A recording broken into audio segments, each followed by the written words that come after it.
എൻ്റെ പേര് ബിനു മൂലയിൽ. ഞാൻ തലശ്ശേരി അതിരൂപതയിൽ ചിറ്റാലിക്കാൽ എന്ന ഇടവകയിൽ താമസിക്കുന്ന ആളാണ്. എൻ്റെ ഭാര്യ ഷീല ആണ്. മൂത്ത മോള് റോസ്മേരി, രണ്ടാമത്തെ അവൻ ടോം വർഗീസ് എം. മൂന്നാമത്തെ മോള് ട്രീസ മാധവൻ, അവൾ SSLC വർഷം കഴിഞ്ഞു. നാലാമത്തെ മോൻ ജോയൽ മാധവൻ, അവൻ 6ലേക്ക്. അഞ്ചാമത്തെ UKG പഠിക്കുന്ന മോൻ ജോൺ മാത്യൂസ് മാധവൻ. മൂത്ത മോള് റോസ്മേരി, അവൾ കിച്ചണിലൊക്കെ എല്ലാ കാര്യങ്ങളിലൊക്കെ സഹായിക്കും. ക്ലീനിങ് എല്ലാം അതൊക്കെ നല്ല ഇതാണ്. പിന്നെ ഞാൻ അഞ്ചാമത്തെ മോൻ പ്രൊഫൈറ്റ് എടുക്കുമ്പോൾ അവളാണ് എല്ലാം ചെയ്തു തരുന്നത്. ഹോം നേഴ്സായിട്ട് ഒരാളുണ്ട്, എങ്കിലും അവളുടെ കിച്ചണിലെല്ലാം അവളെല്ലാം ഇരിക്കുന്നതാണ്. ഇനി അവളെന്തെങ്കിലും ഒരു ദേഷ്യപ്പെട്ടോ കോപിച്ച് എന്നോട് പറഞ്ഞിട്ടുണ്ടെങ്കിൽ അമ്മ സോറി, അമ്മയൊക്കെ തന്നിട്ട് അവൾ പുറത്തേക്ക് പോകുള്ളൂ. രണ്ടാമത്തെ ആൾ ടോം വർഗീസ്. അവന് എല്ലാ കാര്യങ്ങളിലും ഊർജ്ജസ്വലമായിട്ട് ഓടി നടക്കുന്നുണ്ട്. അടുത്ത ആല സംഘത്തിലുണ്ടായിരുന്നു. പിന്നീട് ആ അയൽവക്കക്കാർക്ക് എല്ലാവർക്കും എല്ലാം എന്ത് പറഞ്ഞു കഴിഞ്ഞാൽ അന്നേരം എല്ലാം ചെയ്തു കൊടുക്കാനൊരു താല്പര്യമുള്ളൊരു മോനാണ്. പിന്നെ പാചകരംഗത്തെ ആണെങ്കിലും പുള്ളി എല്ലാം ചെറിയ ശ്രദ്ധ കൂടുതലുണ്ട്. വീട്ടിലാണെങ്കിലും ചെറിയ ചെറിയ പരീക്ഷണങ്ങളൊക്കെ നടത്താൻ വേണ്ടിയിട്ട് പുള്ളി ചെറിയ താല്പര്യം കൂടുതലുണ്ട്. മൂന്നാമത്തെ മോള് ട്രീസ മാനുവൽ, അവളെല്ലാം അടുക്കി പെറുക്കി എല്ലാം വെക്കും. നല്ല കൊന്ത എല്ലാം നല്ല തന്നെ ഇരുന്ന് പ്രാർത്ഥിക്കും ഒക്കെ ചെയ്തു. നാലാമത്തെ ആൾ സൈലൻ്റ് ആണെങ്കിലും ഒന്നിനും വലിയ വർത്തമാനം പറയത്തില്ലെങ്കിലും ഒന്ന് രണ്ടെണ്ണം പറയും. അത് പറഞ്ഞാൽ എല്ലാവർക്കും ചിരിപ്പിക്കുന്ന രീതിയിലേ അവർ പറയുള്ളൂ. അങ്ങനെ ഇപ്പം അടുത്ത സംഘത്തിലുണ്ട്. അങ്ങനെ അത്യാവശ്യം പഠിക്കാനും മോശമല്ല. അഞ്ചാമത്തെ മോൻ ജോൺ മാത്യൂസ്, അവന് ഫോണിനകത്തൊക്കെ നോക്കിയിട്ട് ഡാനിയൽ അച്ഛൻ്റെ ടോപ്പിക്കൊക്കെ കാണുമ്പോൾ അമ്മ എന്താ അച്ഛൻ്റെ കാണുന്നില്ലേ എന്നൊക്കെ പറഞ്ഞ് എൻ്റെ കയ്യിൽ കൊണ്ടുതരും.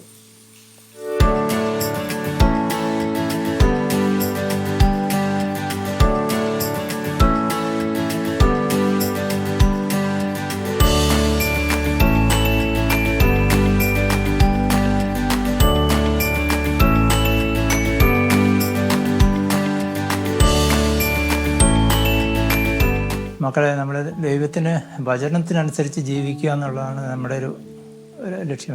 വചനത്തിലൂടെ നമ്മളൊരു റൂട്ട് കണ്ടെത്തുക. ഞാൻ കണ്ടെത്തിയ റൂട്ട് എന്ന് പറഞ്ഞു കഴിഞ്ഞാൽ ഫെബ്രുവരി 11:6 വിശ്വാസമില്ലാതെ ദൈവത്തെ പ്രസ്താവിക്കാൻ സാധിക്കില്ല എന്നുള്ള വചനം തൊട്ട്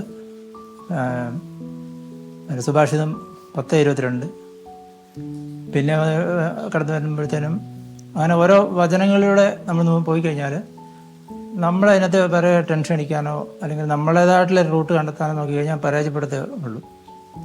വചനത്തിലൂടെയുള്ള റൂട്ട് നമ്മൾ ബലപ്പെടുത്തി കഴിയുമ്പോഴത്തേനും അത് ഒരു ദൈവാശ്രയം, ദൈവത്തിലൊരു ആശ്രയിക്കുന്നൊരു മനസ്സ് നമ്മൾക്ക് എപ്പം എൻ്റെ മനസ്സിൽ കടുകുണ്ടോ അന്ന് മുതൽ ഞങ്ങളെ സംബന്ധിച്ചിടത്തോളം ഒരു പ്രതിസന്ധിയും നമ്മുടെ ജീവിതത്തിൽ ഉണ്ടായിട്ടുണ്ട്. അതിനെല്ലാം പരിഹാരമുണ്ട്.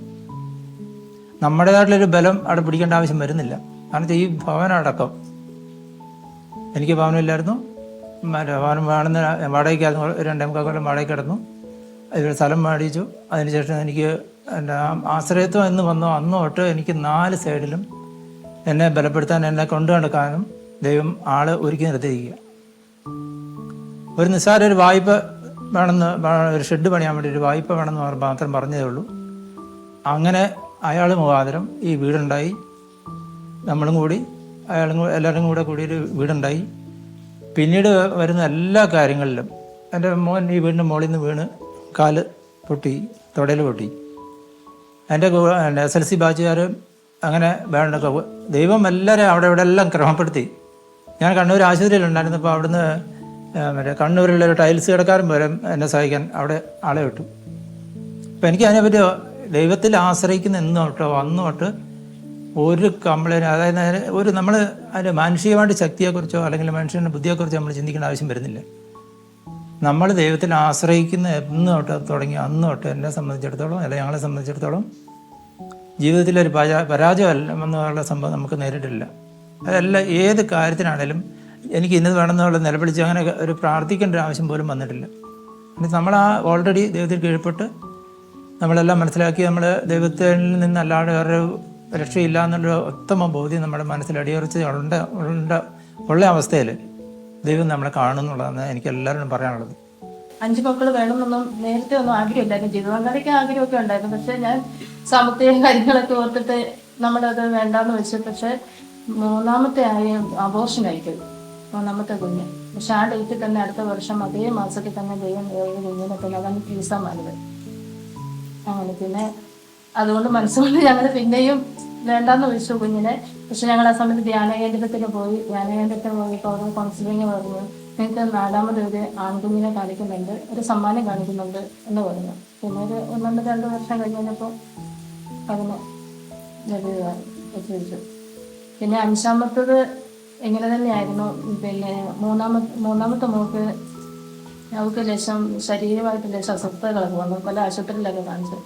എന്നിട്ട് എവിടെയൊന്നും കുറയുന്നില്ല. അങ്ങനെ വചനം എഴുതി ഒരു 1000 പ്രാവശ്യം വചനം എഴുതുവാണെങ്കിൽ സുഖമാകുമെന്ന് ഞാനിങ്ങനെ യൂട്യൂബിലൂടെ കണ്ടു. അങ്ങനെ ഒരു 250-300 ആയപ്പം അവൻ്റെ പുറകെ നിങ്ങൾ സൗഖ്യമാക്കപ്പെട്ടിരിക്കുന്നു. ഈ വചനം എഴുതി ഒരു 300 ആയപ്പം ഇങ്ങനെ ഒരു സിസ്റ്റർ മുഖേന എനിക്കൊരു നമ്പർ കിട്ടി, ഒരു ചേച്ചിയുടെ നമ്പർ. നമുക്കറിയത്തൊന്നുമില്ല.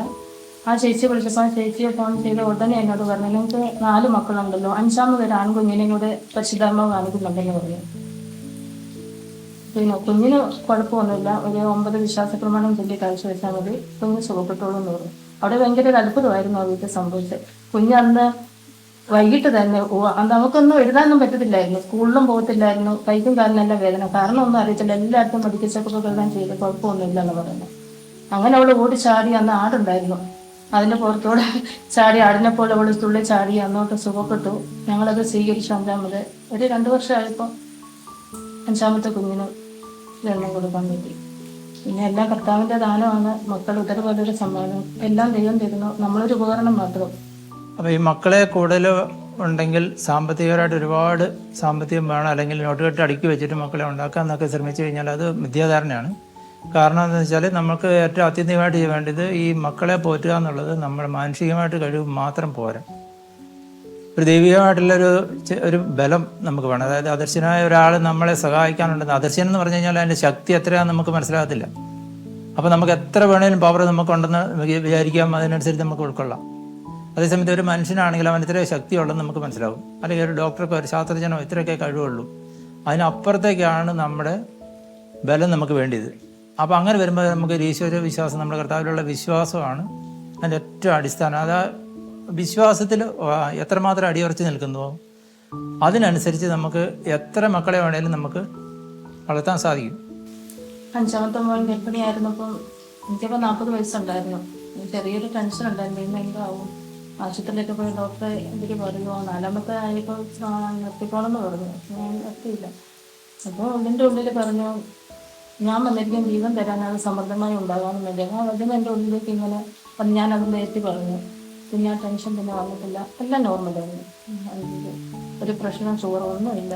അതായത് 4ാമത്തെ കുട്ടി ഉണ്ടായിരുന്ന സമയത്ത് ഞങ്ങൾക്ക് സമൂഹത്തിൽ നിന്നാണേലും ബന്ധു വീട്ടിൽ നിന്നാണേലും ഒരുപാട് എന്ത് കണ്ടിട്ടാണ് ഇങ്ങനെയൊക്കെ എന്നൊക്കെയുള്ള ചോദ്യവും കാര്യങ്ങളൊക്കെ ഞങ്ങൾ അനുഭവിച്ചിട്ടുണ്ട്. പക്ഷേ എന്തുകൊണ്ട് 5ാമത്തെ കൊച്ചു വന്നപ്പം ഒരൊറ്റ ആൾ പോലും നോ എന്ന് പറഞ്ഞിട്ടില്ല. എല്ലാവർക്കും സപ്പോർട്ടായിരുന്നു, എല്ലാവർക്കും സന്തോഷമായിരുന്നു. അത് ഏറ്റവും വലിയ അത്ഭുതമായിട്ടാണ് കാണുന്നത്. കാരണം വെച്ചാൽ ഞങ്ങൾ അത്യാവശ്യം അവിടെ കൂലിപ്പണിയൊക്കെ എടുത്ത് ജീവിക്കുന്ന ആൾക്കാരല്ലേ. അപ്പോൾ ഈ 5ാമത്തേന്ന് കേൾക്കുമ്പോൾ എല്ലാവരും അതിശയപ്പെട്ട് ഞങ്ങൾ നിലം തൊടിക്കില്ലെന്ന് ഞങ്ങൾ വിചാരിച്ചതാണ്. പക്ഷെ അതിന് നേരെ വിപരീതമായിരുന്നു ദൈവം നമുക്ക് വേണ്ടിയിട്ട് ഒരുക്കിയത്. അത് ഗർഭിണിയായപ്പോൾ ഞാൻ ഈശോയോട് പറഞ്ഞു, അവസ്ഥകളൊക്കെ ഇങ്ങനെയാണ്, നമുക്ക് സാമ്പത്തിക ക്ലേശം കുറവാണ്, ഇങ്ങനെയൊക്കെയാണെന്നൊക്കെ പറഞ്ഞു, എല്ലാം നോക്കിക്കോണേ എന്ന് പറഞ്ഞു. അത് അതുപോലെ തന്നെ എല്ലാം സന്തോഷമായിട്ട് തന്നെ. രാവിലെ 6 മണിക്ക് ഞങ്ങൾ ഞാൻ രാവിലെ ടാപ്പിങ്ങിന് പോകുമെങ്കിലും ഇവരെല്ലാം കൂടെ ഒന്ന് ചെല്ലും. അത് കഴിഞ്ഞിട്ട് ഒരു 3 മണിയാകുമ്പോൾ കരുണക്കൊന്ത നിർബന്ധമായിട്ട് ചെല്ലും. പിന്നെ വൈകുന്നേരത്തെ സന്ധ്യാപ്രാർത്ഥനയുണ്ട്. പിന്നെ മതബോധനത്തിൻ്റെ കാര്യത്തിൽ അത്യാവശ്യം എല്ലാവരും സജീവമായിട്ടുണ്ട്. പിന്നെ മൂത്തവൾ ചെറുപ്പത്തിൽ കുന്നംകൈ ഇടവകയിലുണ്ടായിരുന്ന സമയത്ത് അവിടെ അൾത്താരപാലകരായിട്ട് അച്ഛൻ നിർത്തിയിട്ടുണ്ട് ആ സമയത്ത്. അത് കഴിഞ്ഞ് വന്നിട്ട് ഇവിടെ 2ാമത്തവനാണെങ്കിലും ഇവിടെ അടുത്താലപാലനായിരുന്നു. ഇപ്പോൾ 4ാമനും അടുത്താലപാലനായിട്ട് ഇവിടെ ജോലി ചെയ്യുന്നുണ്ട്, അടുത്താലപാലൻ പണി ചെയ്യുന്നുണ്ട്. പിന്നെ വേദപാഠത്തിലും എല്ലാം സജീവമായിട്ടുണ്ട്. രാവിലെ എന്നും കൊന്ത ചെല്ലും, രാവിലെ എഴുന്നേറ്റ് ഉടനെ കൊന്ത ചെല്ലും. പിന്നെ വൈകിട്ട് നിർബന്ധമാണ് കുടുംബ പ്രാർത്ഥന. പിന്നെ വചനം പറഞ്ഞ് ഞങ്ങൾ നന്മാർന്ന മറിയമേ ചെല്ലുന്നത്.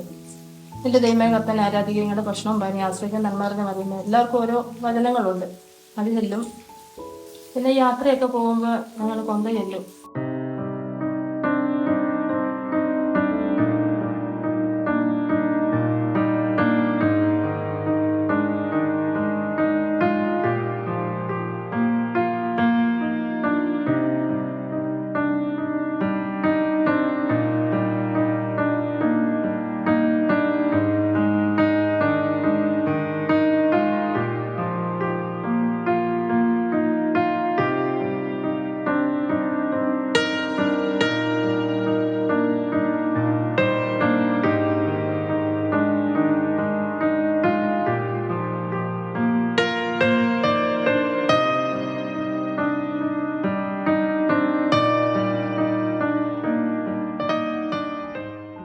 വാർഷിക ദിനത്തിന് ഇടവക വാർഷിക ദിനത്തിന് പിള്ളേർ വിടും. അതുകൂടാതെ പുറത്തേക്കും വിടും. പിന്നെ അവരുടെ വെക്കേഷൻ ടൈമിലൊക്കെ ഈ പരമാവധി അങ്ങനെയൊക്കെ പങ്കെടുപ്പിക്കാറുണ്ട്.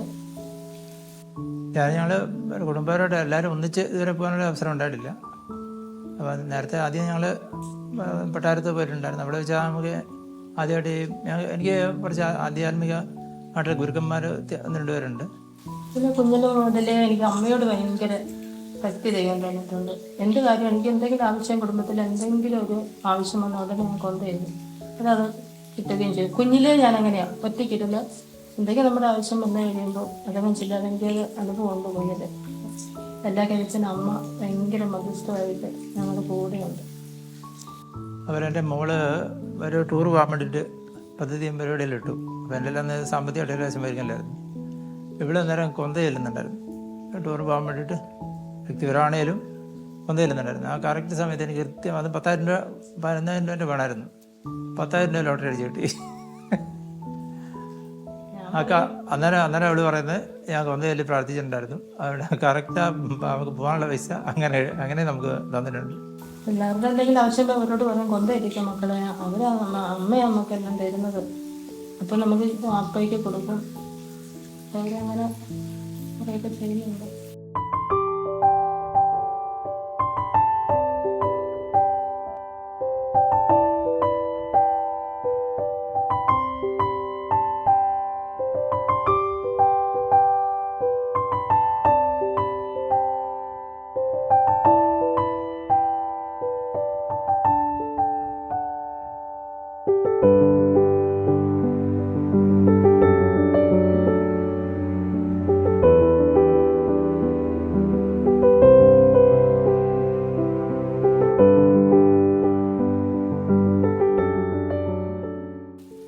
നല്ലൊരു പാചകക്കാരത്തിയാണ്. എല്ലാ കാര്യത്തിലും നല്ല സപ്പോർട്ടിങ്ങാണ്. എൻ്റെ കൂട്ടത്തിൽ നല്ല സ്നേഹത്തോടെ ഉണ്ട്. നല്ലൊരു ആത്മീയ മേഖല ഞാൻ കുറേ ഉയരാൻ കാരണം ജീവിതം കളിയായിരുന്നു. പുള്ളിയുടെ വിശ്വാസവും സംസാരവും എല്ലാം എനിക്ക് ഒത്തിരി. പിന്നെ നല്ല പ്രാർത്ഥന ജീവിതം നയിക്കുന്നുണ്ട്.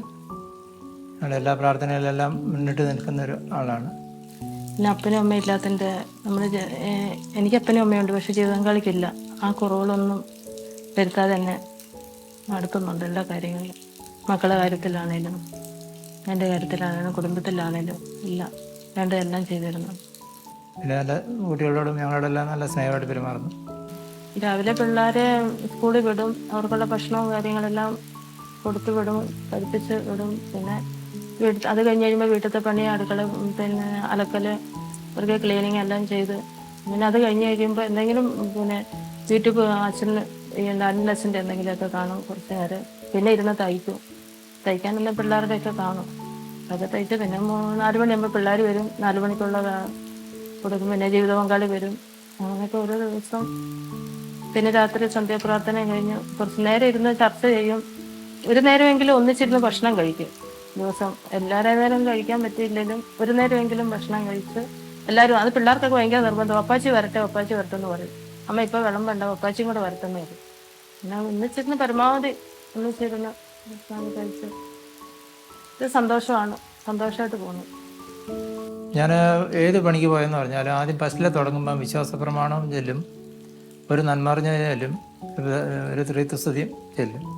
അതിനുശേഷം ഏത് പണി ചെല്ലും. ഞാൻ തേങ്ങ പതിക്കാൻ പോകുമ്പോൾ ഒരു സ്ഥലത്ത് നിന്ന് വേറെ സ്ഥലത്ത് പോയാലും ഫസ്റ്റിലെ പണി തുടങ്ങുമ്പോൾ നമ്മൾ ആ പ്രാർത്ഥന ചൊല്ലിയിട്ടേ ചെയ്യുള്ളൂ. അതുകൊണ്ട് തന്നെ കൈയും കാലൊക്കെ പരമാവധി പരിക്ക് പറ്റില്ല. ടാപ്പിംഗ് ആണെങ്കിലും ഏത് ജോലി ചെയ്യാൻ സ്റ്റാർട്ടിങ്ങിൽ ശ്വാസപ്രമാണം ചൊല്ലി നന്മറിഞ്ഞ ചൊല്ലി കാഴ്ചവെച്ചതിന് ശേഷം മാത്രമേ ഞാൻ ഏത് ജോലിയും ചെയ്യാറുള്ളൂ. എത്രത്തോളം ആൾക്കാർ വിപുലപ്പെടുന്നു അത്രത്തോളം നമുക്ക് ഈ വിധേയത്വ മനോഭാവമുള്ള ആൾക്കാർ ആരെങ്കിലും ഒരു 2 പേരുണ്ടെങ്കിലും മതി. 2-3 പേരുണ്ടെങ്കിൽ തന്നെ എത്ര വലിയ കുടുംബങ്ങളാണെങ്കിൽ പോലും അവർ സുഖമായിട്ട് മുന്നോട്ട് പോകും. ഇപ്പം മൂത്ത ചേച്ചിമാർ പറയും നമുക്ക് അമ്മായിയമ്മ ഇല്ലാഞ്ഞാൽ എല്ലാവരും കുറവായിപ്പോയെന്ന്. കാരണം നല്ലൊരു അമ്മായിയമ്മയായിരുന്നെന്ന് പറഞ്ഞു. അതിൻ്റെയൊക്കെ ഒരു ഇതുണ്ട്. പിന്നെ മക്കൾ വലുതായി കഴിഞ്ഞപ്പോൾ എനിക്ക് ആ വിഷമം പോയി. എന്ന് വെച്ചാൽ അവർ കൂടെയുണ്ട്, രാത്രിയിലാണേലും കൂട്ടിനുണ്ട്. അങ്ങനെ മാറി നിന്നിട്ടില്ല ജീവിത പങ്കാളി. രാത്രിയിലൊന്നും പകല് പോയി വൈകിട്ട് വരുന്ന അല്ലാതെ അങ്ങനെ നിന്നിട്ടില്ല. എൻ്റെ ചാച്ചൻ 89 മരിക്കുന്നു. സെപ്റ്റംബർ 7 മരിച്ചു. അമ്മ 2000 ജൂൺ 4-ാം തീയതി മരിക്കുന്നു. വല്യമ്മ അതിൻ്റെ ഇടയ്ക്ക് 91-ൽ മറ്റേ ജനുവരി 21-ന് മരിക്കുന്നു. അങ്ങനെ എല്ലാം കൂടെ ആയപ്പോഴത്തേന് നമ്മൾ ഒറ്റപ്പെട്ട അവസ്ഥയിലാണ് അവിടുന്ന് മാറിപ്പോകുന്നത്. അല്ല എങ്കിലും എൻ്റെ കൂടുതൽ ഇപ്പോഴും അവർ കണ്ടായിരുന്നു. അവർ കുടുംബം ഏറ്റവും നല്ലത്. എൻ്റെ ചാച്ചന്മാരായിട്ടാണ്, അമ്മമാരായിട്ടാണ്, വല്യമ്മമാരായിട്ടാണ് കൂടുതലുണ്ടെങ്കിൽ നമുക്കൊരു ബലം തന്നെ. കല്യാണം ഒരു 23, 24, 25 വയസ്സിനകം കല്യാണം കഴിക്കുക. പിന്നെ നീട്ടിക്കൊണ്ട് പോകരുത്. മക്കൾ വേണ്ടാന്നും പറഞ്ഞ് നീട്ടിക്കൊണ്ട് പോകാൻ പാടില്ല. അത് നമ്മൾ ദൈവത്തോട് ചെയ്യുന്ന ചെത്ത ദൈവത്തോട് ചേർന്ന് നിൽക്കുക. അത്രേ പറയാനുള്ളൂ. ദൈവം തരുന്ന സ്വീകരിക്കുക, മക്കളെ നല്ലതായിട്ട് വളർത്തുക, മറ്റുള്ളവർക്കൊരു മാതൃകയായി തീരുക, ദൈവത്തെ മഹത്വപ്പെടുത്തി ജീവിക്കുക. ആദ്യമായിട്ട് വിവാഹം എനിക്ക് ആഗ്രഹിക്കുന്നു. ഒരാഗ്രഹം മനസ്സിൽ ഏറ്റവും അടിസ്ഥാനമായിട്ടൊരു ആഗ്രഹം വേണം. അതായത് എനിക്ക് കല്യാണം കഴിക്കണം. എൻ്റെ അവസ്ഥ അങ്ങനെയായിരുന്നു. 28 വയസ്സായപ്പോഴത്തേനും എനിക്ക് കല്യാണം കഴിക്കാൻ എനിക്ക് സ്വയം തോന്നി. വീടില്ലാത്തൊരു സ്ഥലമായിരുന്നു. അത് വിറ്റിട്ട് ഞാൻ വീടുള്ള കല്യാണത്തിന് വേണ്ടി മാത്രം ഞാൻ വീടുള്ള ഒരു സ്ഥലം വാങ്ങിച്ചു. അങ്ങനെ കല്യാണം കഴിച്ചു. അങ്ങനെയാണ്. അപ്പോൾ നമ്മുടെ മനസ്സിലുള്ള ആഗ്രഹം പോലെ ആയിരിക്കും അവൻ്റെ ജീവിതത്തിൽ സംഭവിക്കുക എന്നുള്ളത് എൻ്റെ ഇപ്പം ഒരുപാട് ആൾക്കാർ ഞാൻ ഒരുപാട് നാട്ടിൽ ജീവിച്ചിട്ടുണ്ട്. ഒരുപാട് ആൾക്കാർ കണ്ടിട്ടുണ്ട്. എല്ലാവരുടെയും ഒരു മൊത്തത്തിലൊരു പൾസ് ഞാൻ മനസ്സിലാക്കിയത് അവനവന് ആഗ്രഹമുണ്ടെങ്കിൽ സാധിക്കും. നീണ്ടു നിൽക്കത്തില്ല. നമ്മൾ പ്രാർത്ഥിക്കുന്നതുകൊണ്ട് നമുക്ക് വല്ലാത്തൊരു ഭയമാണ്. പിണങ്ങി നിൽക്കുമ്പോൾ എത്രയും പെട്ടെന്ന് നിൽക്കും. ഒരു 2-3 മണിക്കൂറൊക്കെ. പിന്നെ സന്ധ്യയ്ക്ക് പോകുമ്പോൾ പെട്ടെന്ന് അങ്ങോട്ടും ഇങ്ങോട്ടും സോറിയും പറഞ്ഞ് കാര്യങ്ങളെല്ലാം തീർക്കും. നമുക്ക് പ്രാർത്ഥിക്കേണ്ടല്ലേ, പള്ളിയിൽ പോകണ്ടല്ലേ, അതോർത്തിട്ട് നമുക്കത് ആവിയല്ല. ഇതും പിണക്കവും വെച്ചിട്ട് നമുക്ക് പ്രാർത്ഥിക്കാൻ പറ്റുമല്ലോ. അത് എത്ര അങ്ങോട്ടും ഇങ്ങോട്ടും കാര്യങ്ങൾ ഇത് കാരണമാണ്, കാരണങ്ങളെല്ലാം പറഞ്ഞ് അങ്ങോട്ടും ഇങ്ങോട്ടും അഭിപ്രായ വ്യത്യാസം പടക്കൊക്കെ കാണും, ഉണ്ട്.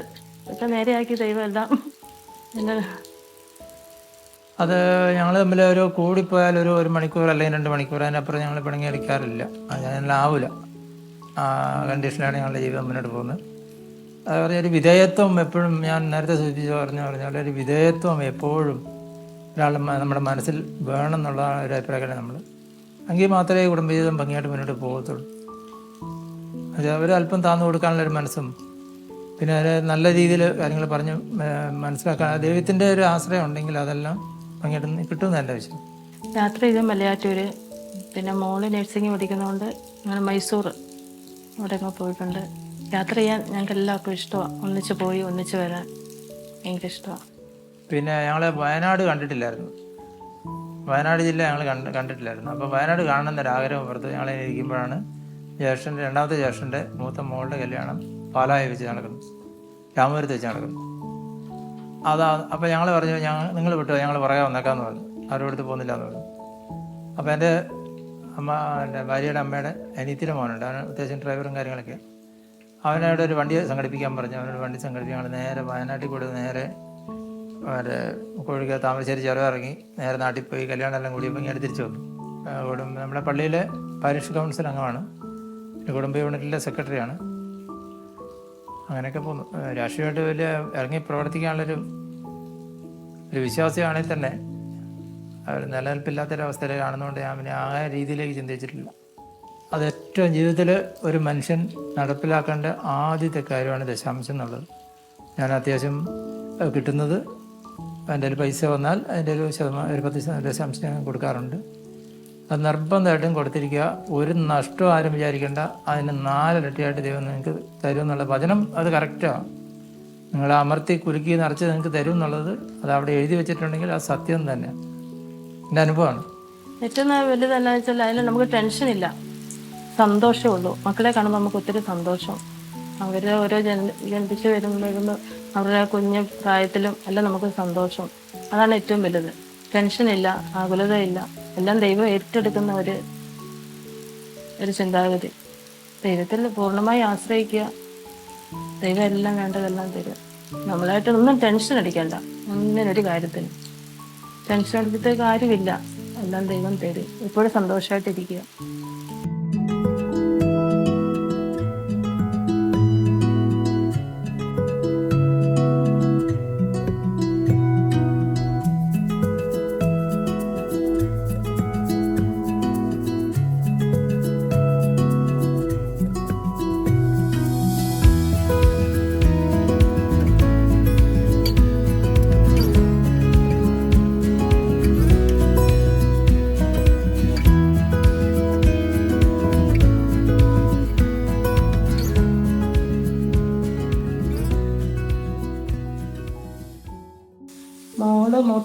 നേഴ്സിംഗ് പഠിക്കുന്നത്. അവിടെ വെക്കേഷൻ ടൈമിലൊക്കെ വരുമ്പോൾ എല്ലാവരും കൂടെ ഒന്നിച്ചിരുന്ന് അവരൊന്നിച്ചിരുന്ന് വർത്താനം പറയുകയും ചിരിക്കുകയും കളിക്കുകയും ഒത്തിരി സന്തോഷമുണ്ട്. എല്ലാവരും കൂടെ ഒന്നിച്ച് യാത്ര ചെയ്യുമ്പോഴും പോകുമ്പോൾ എല്ലാം നമുക്ക് ഭാരങ്ങളൊന്നുമില്ല. ഒന്നും രണ്ടും ആകുമ്പോൾ ഫസ്റ്റിലായിരുന്നു നമുക്ക് ടെൻഷൻ ഉണ്ടായിരുന്നു, പിള്ളേർക്ക് രോഗങ്ങളും അസുഖങ്ങളൊക്കെ ഉണ്ടായിരുന്നു. പിന്നെ ഓരോ കുട്ടികൾ വന്നു കഴിയുമ്പോൾ നമുക്ക് കുഞ്ഞു കുഞ്ഞു രോഗങ്ങൾ അങ്ങനെ അഡ്മിറ്റ് ആകേണ്ട ഒരു അവസ്ഥ വന്നിട്ടില്ല. സന്തോഷമായിട്ട് പോകുന്നു. എല്ലാവരും കൂടെ ഒന്നിച്ചുള്ള യാത്രയാണ് ഏറ്റവും ഇഷ്ടം, നമുക്ക് സന്തോഷം തരുന്ന കാര്യം. എല്ലാവരും ഒന്നിച്ച് പോവുക, പള്ളിയിൽ പോവുക. ഞങ്ങൾ എവിടെയും പോയി കഴിഞ്ഞാൽ പോകുന്ന വഴിക്കുള്ള പള്ളിയിലൊക്കെ പോവുകയൊക്കെ ചെയ്യും. ടെൻഷനും ഇല്ല, ഇത്രയും സന്തോഷമാണ്. മക്കളെ കാണുമ്പോഴും ഒന്നിച്ച് പോകുമ്പോഴും വരുമ്പോഴൊക്കെ ഒത്തിരി സന്തോഷമാണ്. ഒരു പരിധി വിട്ട് നമ്മൾ ടെൻഷൻ മാനസികമായിട്ടൊരു ചിന്തിക്കുന്നതിനപ്പുറം നമ്മളൊരു പരിധി വിട്ട് നമ്മളെ ഒരു ഉത്കണ്ഠ വേണ്ട എന്നുള്ളതാണ് എനിക്ക്. കാരണം മാനസികമായിട്ടുള്ള എന്തായാലും ചെറിയ ഉത്കണ്ഠയും ഉണ്ടാവും. അതിലപ്പുറത്തേക്ക് ഒരു ടെൻഷൻ അടിക്കേണ്ട ആവശ്യമില്ല, വന്നിട്ടില്ല. നമ്മുടെ കുട്ടികൾ മൊബൈൽ ഫോൺ ഉപയോഗിക്കുന്നതിൽ നിയന്ത്രണം ഉണ്ട്, അത് നിശ്ചിതമായിട്ടുള്ളൊരു നിയന്ത്രണം ഉണ്ട്. അവർക്ക് ഉപയോഗിക്കാം. സെപ്പറേറ്റ് ആയിട്ടുള്ള റൂമോ സെപ്പറേറ്റ് ആയിട്ടുള്ള ഉപയോഗമോ ഇവിടെ അനുവദിക്കത്തില്ല. ഒരു 10 മണിക്ക് ശേഷമുള്ള ഫോൺ ഉപയോഗം ഞങ്ങൾ സമ്മതിക്കത്തില്ല. ബാക്കി അത്യാവശ്യം കാര്യങ്ങളൊക്കെ അവനവന് ആവശ്യമുണ്ടെങ്കിൽ ഉപയോഗിക്കുക. അനാവശ്യമായിട്ട് ഞങ്ങൾ പ്രാർത്ഥനയുടെ സമയത്തോ അല്ലെങ്കിൽ ഭക്ഷണത്തിൻ്റെ സമയത്തോ ഫോൺ കണ്ടുകൊണ്ടുള്ള ഒരു പരിപാടിക്ക് ഞങ്ങൾ സമ്മതിക്കാറില്ല. അതിൻ്റെ ഇടയിൽ കിട്ടുന്ന സമയം അവർക്ക് ഏതാണ് ഇഷ്ടമെന്ന് വെച്ചാൽ അത് കാണുന്നതിന് ഞങ്ങൾ തടസ്സം പറയില്ല. ഒറ്റക്കാര്യ നിർബന്ധം, ഒറ്റയ്ക്കുള്ള ഒരു പരിപാടിക്കും ഫോണായിട്ടോ അല്ലെങ്കിൽ റൂം അടച്ചിട്ടുള്ള പരിപാടിക്കോ ഒന്നും ഞങ്ങൾ സമ്മതിക്കത്തില്ല. പിന്നെ രാത്രി ഉറക്കമുള്ള ഒരു പരിപാടിക്ക് എന്ന് പറഞ്ഞു കഴിഞ്ഞാൽ പഠിത്തത്തിൻ്റെ കാര്യത്തിന് മാത്രമേ, പഠിത്തത്തിൻ്റെ കാര്യമാണെങ്കിൽ പോലും ഒരു 11 മണിക്ക് ശേഷം എനിക്ക് ഇരിക്കുന്ന ഇഷ്ടമല്ല. എങ്കിലും അത് SLC ആണ്, +2 എന്നെല്ലാം പറഞ്ഞിട്ട് ചെറുക്കനും പിള്ളേരൊക്കെ അത്യാവശ്യം ഒരു 12 മണി വരെയൊക്കെ ഇരിക്കാറുണ്ട്. അതൊന്നും എനിക്ക് താല്പര്യമില്ല. ഒരു 11 മണിക്ക് ഉള്ളിൽ ഉറങ്ങണം എന്നുള്ള അഭിപ്രായമാണ് നമ്മൾ. രാവിലെ എത്ര വേണേലും നേരത്തെ എണീക്കുക, കിടക്കുന്ന എപ്പോഴും ഒരു 11 മണിക്കുള്ളിൽ കിടന്നിരിക്കണം. ഡാനിയലച്ഛൻ്റെ ഇപ്പം ബൈബിള് പാരായണത്തിന് എല്ലാ ദിവസവും അത് കേൾക്കും.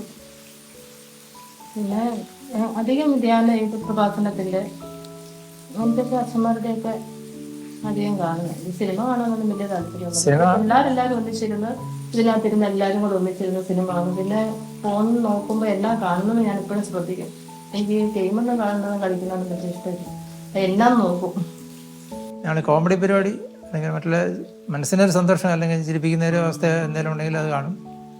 പിന്നെ അത്യാവശ്യം രാഷ്ട്രീയ കാര്യങ്ങളൊക്കെ ഉണ്ടെങ്കിൽ അത് അല്പം കാണും. പിന്നെ ശാലോമിൻ്റെ അത്യാവശ്യം കാണുന്നുണ്ട്. ഗുഡ്നസ് അങ്ങനെയുള്ള കാര്യങ്ങളൊക്കെ അത്യാവശ്യം കാണുന്നുണ്ട്. കുടുംബത്തിൽ എന്തെങ്കിലും ആവശ്യങ്ങളോ ടെൻഷനോ പിന്നെ രോഗങ്ങളോ ഒക്കെ വരുമ്പോൾ പള്ളി പോകും.